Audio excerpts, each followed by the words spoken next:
Good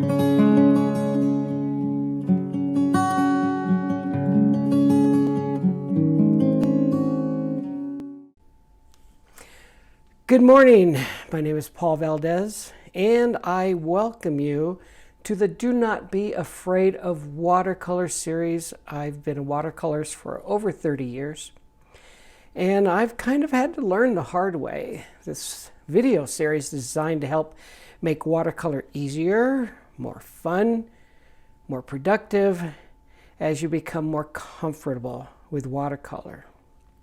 Today we're going to talk a little bit about paper manipulation, and we've done this in a tiny little bit in some of the previous videos, but today I'm going to try to have you understand what I mean by paper manipulation. For the longest time, I used to fix my paper on a board and put it on a table, and there it sat for the entire class or painting session. Then I saw this artist next to me pick up her board and turn it up, down, sideways. Then she banged it hard on the table twice to get the paint moving. It was quite eye-opening. So I decided I wanted to try it, and it opened up doors of creativity. So what the heck took me so long to see and realize that there was more to just a brush and applying the paint to the paper? Well, in just 11 short videos, hopefully I will open your eyes to endless possibilities. Let me do a short demonstration for you. So I have a quarter sheet of watercolor paper. This is Arches 140-pound paper, and I'm going to take a little bit of transparent yellow, and I'm just going to place it. As you can see, it's sort of on the wet side, and I'm just going to place it in certain areas. So I want it wet. I don't want it medium. I want there to be a line, and I'm going to actually create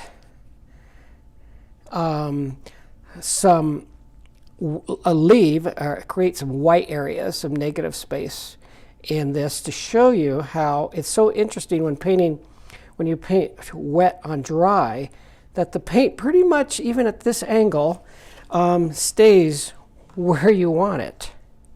So I'm just kind of putting some transparent yellow here throughout the paper.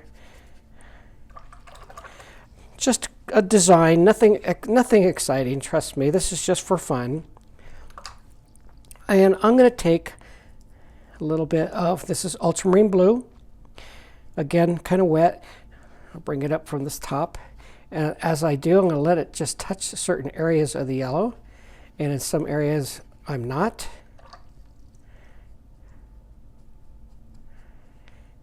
Do it over here as well. Let it touch. I'm going to kind of get it a little more wet, and I'm going to let it touch right here. And then I'm going to bring it down on the side here, and we'll let this, I load my brush up with a nice watery mixture and let the two intermingle like that. I'm going to do one more in here and let this touch there and touch here, leaving that white area there. I only have two colors on here, but I'm going to go ahead and now allow the paper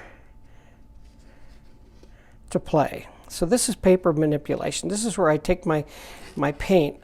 I've got this blue that wants to come in right in here, and I've got this, look at this green that this blue is totally turning into. So I'm just going to manipulate it a little bit, give it a little knock, I want this to come down a little further. Give it oh, that's kind of nice. And so I'm just kind of urging it to go certain areas. Okay, so now I have three colors, and I'm going to take a third. I'm going to take a little bit of permanent rose. Now again, I want this to have some power, but also some water. And let's do a little bit right in here. And in one area, we're going to let it touch the green here.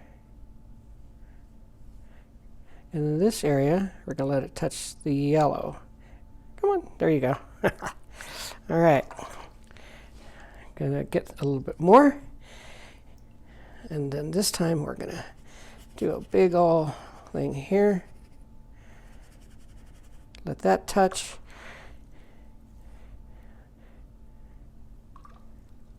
And I'm going to bring in some more transparent color. So far I've used transparent yellow,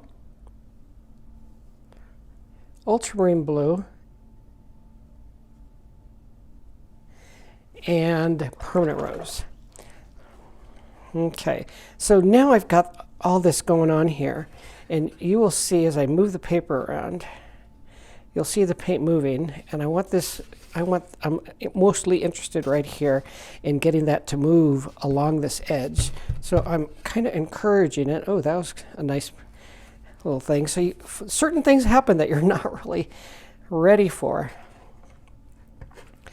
And then we've got the yellow and the permanent rose created that brown. So I moved it up there, and now we've got that going.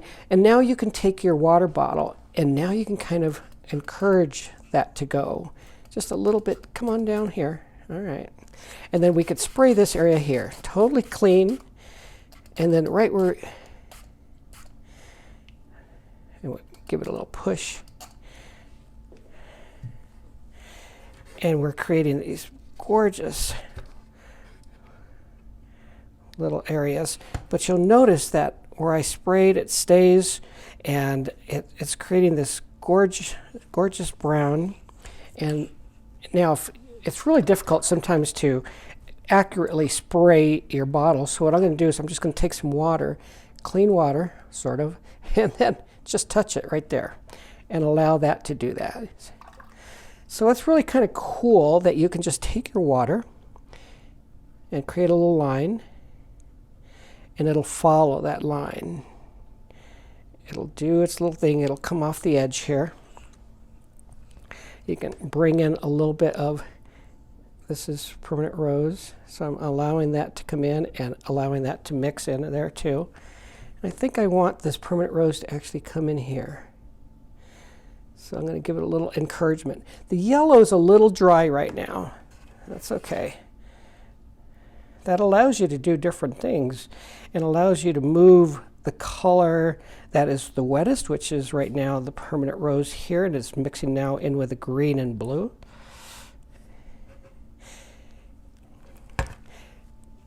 Just gorgeous. You can do so many things, and I could go on and on with this. But as you can see, this is not only creatively awesome, it's fun. And when something is fun, it gets easier and stress-free. I encourage you all to try this with different colors, different values, all the while leaving it. Leave certain areas, let the paint do its thing.